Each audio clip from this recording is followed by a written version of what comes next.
Hello students, আরজিটি education থেকে জিৎ মুখার্জি বলছিলাম। আজকে তোমাদেরকে আমি কিছু ম্যাথমেটিক্যাল ফাংশন পাইথনের উপর করাবো। অনেক রকমের ম্যাথমেটিক্যাল ফাংশন হয়, বাট তার মধ্যে আমি কিছু mathematical function due to conception আমি কিছু করাবো। তো চলো আমি পাইথনের কোডিংটার মধ্যে ঢুকি। তো এখানে দেখবে প্রথমত আমরা ফার্স্টে ম্যাথমেটিক্যাল যে কোনো ফাংশন মানে কাজ করতে গেলে আমাকে আগে ম্যাথ প্যাকেজটাকে ইম্পোর্ট করতে হবে। মাথায় রাখবে এই ম্যাথ প্যাকেজটা কিন্তু সিস্টেম মানে ইনজেনারেটেড প্যাকেজ, মানে এটাকে আলাদা করে ইনস্টল করতে হয় না, এটা বাই ডিফল্ট থাকে। ওকে, এবার আমরা এখানে প্রথমেই যে ফাংশনটার কাজ করব সেটা হচ্ছে ম্যাথ ডট সেল দিয়ে আমরা এখানে ভ্যালুটা দিলাম 3.6। লক্ষ্য করে দেখো আমার ভ্যালুটা দিচ্ছে কি 4, কারণটা এক্ষুনি বুঝতে পারবে। কিন্তু আমি যদি এখানেই করি ম্যাথ ডট ফ্লোর, তাহলে দেখবে আমি 3.6 একই ভ্যালু দেখবে, ভ্যালুটা দেবে দেখবে 3। কারণটা হচ্ছে কি, সেল ফাংশন সবসময় গ্রেটার ইন্টিজারটা নেয়। ভালো করে দেখো এই 3.6 এর মধ্যে ইন্টিজার সংখ্যা কোনটা? 3। তো এটা ঠিক এক ঘর পরের ইন্টিজারটা নেয়, মানে সেক্ষেত্রে নিল কি 4। আর ফ্লোর সংখ্যা সবসময় কি করে, মানে লোয়ারের দিকের ইন্টিজারটা নেয়। মানে দেখো 3.6 এর পরের ইন্টিজারটা কে? 4। ঠিক আছে, 3.6 এর আগের ইন্টিজারটাকে 3। তাই ফ্লোর হচ্ছে ডাউন বা নিচেরটা নেয় বা আগেরটা নেয়, সেল কি হয় পরের ইন্টিজারটা নেয়। উদাহরণস্বরূপ আমি তোমাকে আরেকটা বলতে পারি, এটা তোমরা নিজের একবার এটা দেখে পজ করে তোমরা উত্তরটা করার চেষ্টা করবে। ধরো আমি বললাম 5.9। বন্ধুরা পজ করে নিজে একবার উত্তরটা ভেবে দেখো কি আসা উচিত। আশা করি পজ করেছো। এবার চলো উত্তরটা দেখা যাক। দেখো 5 আসছে, কারণ 5.9 এর ঠিক আগের ইন্টিজারটাই কি না 5। কিন্তু এখানেই যদি আমি ম্যাথ ডট সেল লিখতাম এবং ম্যাথ ডট সেল লিখতাম এবং সেখানে যদি আমি 5.9 লিখতাম, অবশ্যই উত্তর আমার 6 আসতো। এটাই খুব স্বাভাবিক, কারণ 5.9 এর ঠিক পরের ইন্টিজারটা হচ্ছে 6। আশা করি তোমাদের কাছে ক্লিয়ার। এবার নেক্সট আমরা যেটা করাবো সেটা হচ্ছে কপি সাইন। কপি সাইন কি? ধরো ম্যাথ ডট কপি সাইন করে আমরা কি করলাম না, একটা করলাম 4, একটা করলাম -3। ভালো করে লক্ষ্য করো, এন্টার করলাম, দেখো 4 এর ভ্যালুটা মাইনাস এলো। তার মানে কি, ভালো করে বুঝে দেখো স্টুডেন্টসরা, খুব ভালো করে কিন্তু এই টপিকসগুলোকে বুঝবে।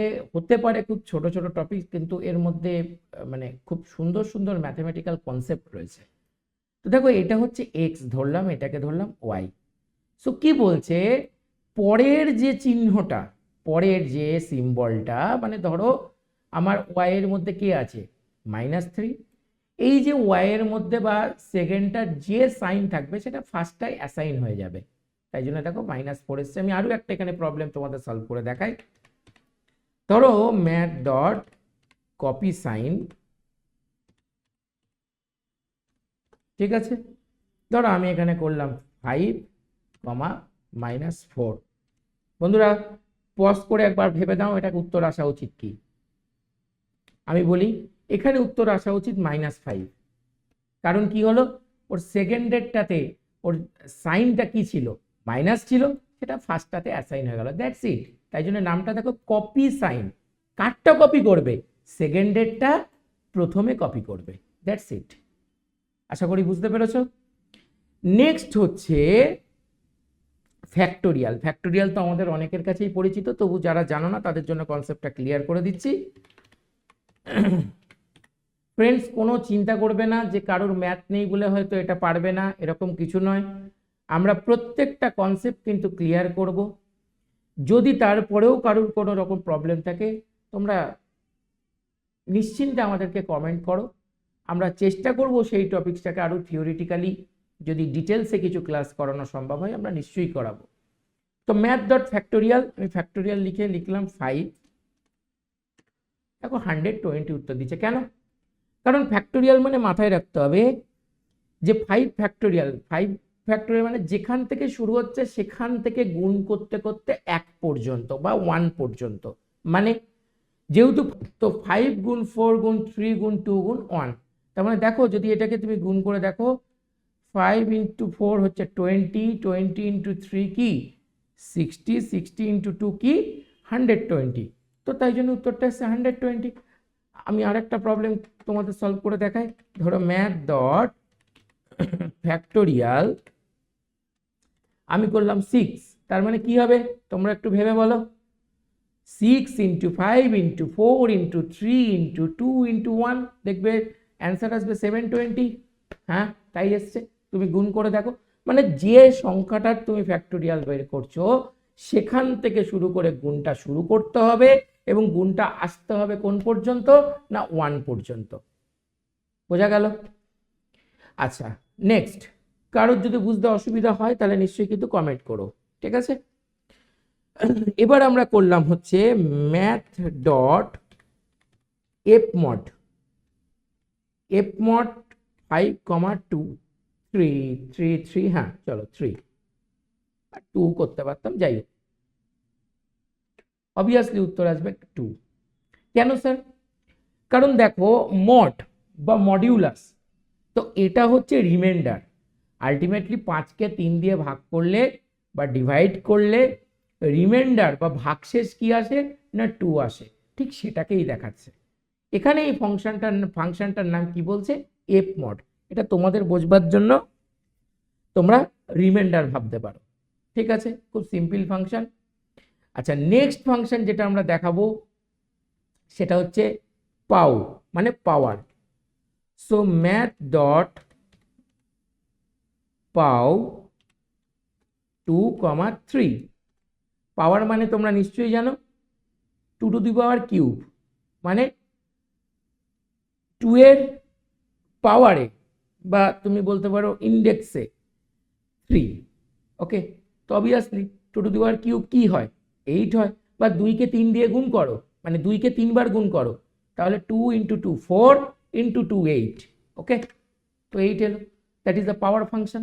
খুব বেসিক জিনিস, খুব সোজা জিনিস, বাট হ্যাঁ আমার তাদের জন্য উদ্দেশ্য এটা শেখানো যাদের হয়তো ম্যাথমেটিক্যাল বেসটা খুব ভালো নয়, তারা আশা করি ভিডিওটা দেখলে বুঝবে। তারপরেও সমস্যা থাকলে আমাকে কমেন্ট করো, আমি ডিটেলস ক্লাস আরও করাবো, ঠিক আছে, কোনো সমস্যা নেই। নেক্সট ম্যাথ ডট এসকিউআরটি, দেখো এখানে সব দেখতে পাচ্ছ বিভিন্ন রকম ম্যাথমেটিক্যাল ফাংশন, দেখো কত ফাংশনের মধ্যে, ওকে প্রচুর আছে, ঠিক আছে। আমি বেসিক কিছু জিনিসই শেখাচ্ছি তোমাদেরকে। তো এসকিউআরটি, এসকিউআরটি মানে কি স্কোয়ার রুট, ইংলিশে বলে স্কোয়ার রুট, বাংলায় বলে বর্গমূল, ছোটবেলায় হয়তো করেছো। 81 এর বর্গমূল কত হয় দেখবে, এবার 81 এর রুট করলে কত হয়, না 9 হয়, সেইটাকে আমরা এখানে বলছি স্কোয়ার রুট। বাংলায় স্কোয়ার মানে স্কোয়ার মানে বর্গ আর রুট মানে মূল, তাই আমরা এটা বাংলায় বলতাম বর্গমূল, ঠিক আছে। ইংলিশে স্কোয়ার রুট, যাকে আমরা বাংলায় আবার অনেকে রুট বলি। এন্টার করলাম, 9 এলো, ঠিক আছে। তো এই ছিল কিছু ম্যাথমেটিক্যাল ফাংশন, খুবই ভালো। আর একটি ফাংশন খুব আমাদের কাজে লাগে পাইথনে, সেটা একটু আনকমন, হয়তো যারা পাইথন করছো তাদের কাছেও মেবি এটা আনকমন হতে পারে। কমেন্ট করো তোমরা যে কাদের কাছে এই ফাংশনটা একটু আনকমন আছে। সেটা হচ্ছে কি LDEXP, ওকে। LDEXP করে আমি এখানে নিলাম ধরো 2, এখানে নিলাম হচ্ছে 3, বা হ্যাঁ 2, 3। লক্ষ্য করে দেখো এখানে উত্তরটা আসবে 16। কেন স্যার? ভালো করে দেখো, আমি তোমাদের করে দিচ্ছি এটাকে, দেখো আমি এখানে একটা কমেন্ট করছি, ঠিক আছে। তোমরা নিশ্চয়ই জানো পাইথনে কমেন্ট করা যায় হ্যাশ দিয়ে, ঠিক আছে। এখানে কমেন্ট করছি, ধরো এই যে আমি LDEXP, ধরো আমি বললাম x, i। সো এটার মানে কি, না এটার মানে হচ্ছে আমরা কি বলতে পারি, না এটার মানে হচ্ছে x into 2 to the power i। দেখো 2 দি পাওয়ার মানে যেটাকে 2 এর পাওয়ারে i, ওকে। তো এবার একটু লক্ষ্য করে দেখো আমরা কি দিয়েছিলাম 2 কমা 3, তার মানে এক্স এর ভ্যালু হচ্ছে 2, ওয়াই এর ভ্যালু কত 3। তাহলে এখানে এক্স এর ভ্যালু 2, মানে 2 ইন্টু 2 স্টার স্টার আই, মানে 2 টু দি পাওয়ার আই। সেই আয়ের জায়গায় কত ভ্যালু বসবে 3 বসবে। তাহলে 2 এর কিউব কত হবে, 2 এর কিউব মানে 8, আর এদিকে 2 ছিল, তার মানে কত আসবে। তাহলে দেখো তোমরা এখানে স্টুডেন্টসরা, তাহলে এখানে আসবে এক্স এর ভ্যালু 2 স্টার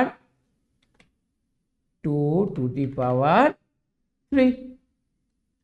ঠিক আছে, তাহলে 2 2 টু দি পাওয়ার 3 কত 8। তাহলে এটাকে আমি আবার একটুখানি লিখলাম। অ্যাকচুয়ালি আমাদের কি বলতো, আমাদের একটি মানে রাইটিং প্যাড থাকলে খুব ভালো হতো, তাহলে আমি এখানে তোমাদের স্কেচ করে দেখিয়ে দিতে পারতাম, কিন্তু সেটা আমার কাছে এই মুহূর্তে অ্যাভেলেবেল নয় বলে আমি এইভাবে দেখাচ্ছি। তোমরা একটু ম্যানেজ করে নিও, যদি কোনো অসুবিধা হয় কমেন্ট করো, ঠিক আছে। তো তাহলে এখানে হচ্ছে 2 ইন্টু 8 ইকুয়াল টু, তাহলে এখানে কত বেরোলো 16। আশা করি বোঝাতে পেরেছি। আমরা চেষ্টা করব যে এখানে একটা রাইটিং প্যাড নিয়ে আসার, আমরা যাতে তোমাদেরকে অন রেকর্ডিং আমরা কিছু স্কেচ করে এখানে দেখাতে পারি, ঠিক আছে। তো এই ছিল ফাংশনটা। আমি তাও এমএস পেন থেকে একটুখানি তোমাদেরকে 2 টু দি পাওয়ার আই এর ব্যাপারটা বলে দিচ্ছি আর একবার।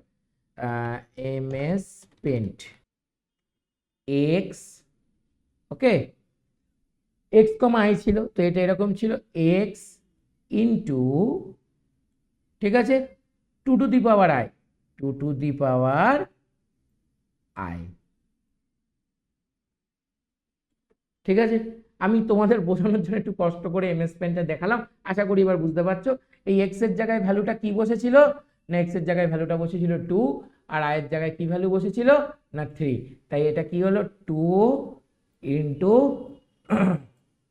2 টু দি পাওয়ার 3, ওকে, যেটাকে আমরা পাওয়ার বলছিলাম। তাহলে এখান থেকে কত আসবে 2 টু দি পাওয়ার 3, মানে 8 ইন্টু 2 কত 16। এই ছিল ক্যালকুলেশনটা। আশা করি স্টুডেন্টসরা তোমরা বুঝতে পেরেছো, ঠিক আছে। তো এই ছিল আমাদের আজকের বেসিক কিছু কনসেপ্ট ম্যাথমেটিক্যাল এক্সপ্রেশনের ওপর, ঠিক আছে। আরও অনেক কিছুই হয়, আমরা বেসিক্যালি প্রথমে চেষ্টা করছি যে যাতে কোনো রকমভাবে তোমাদের বুঝতে অসুবিধা না হয়। চলো আরেকটা ফাংশনও তোমাদের করিয়ে দিই, সেটা হচ্ছে অ্যাবসোলুট ভ্যালু, বা আমরা সেটাকে বলি কি অ্যাপস। অ্যাবসোলুট ভ্যালু আর কিছুই না, শুধুমাত্র মাইনাস চিহ্নটাকে বাদ দিয়ে দেয়। তো ধরো আমি এফ অ্যাপস করলাম, -5 করলাম, তো উত্তর আসবে বাবা 5, কেন কি মাইনাস চিহ্নটাকে কি করলো বাদ দিয়ে দিল, ঠিক আছে। তো এই ছিল আজকের ভিডিও, আশা করি তোমাদের ভালো লেগেছে। যদি কোনো রকম রিভিউজ থাকে অবশ্যই কমেন্ট করো, ঠিক আছে। চ্যানেলটা ভালো লাগলে সাবস্ক্রাইব, লাইক শেয়ার সাবস্ক্রাইব করে নিও।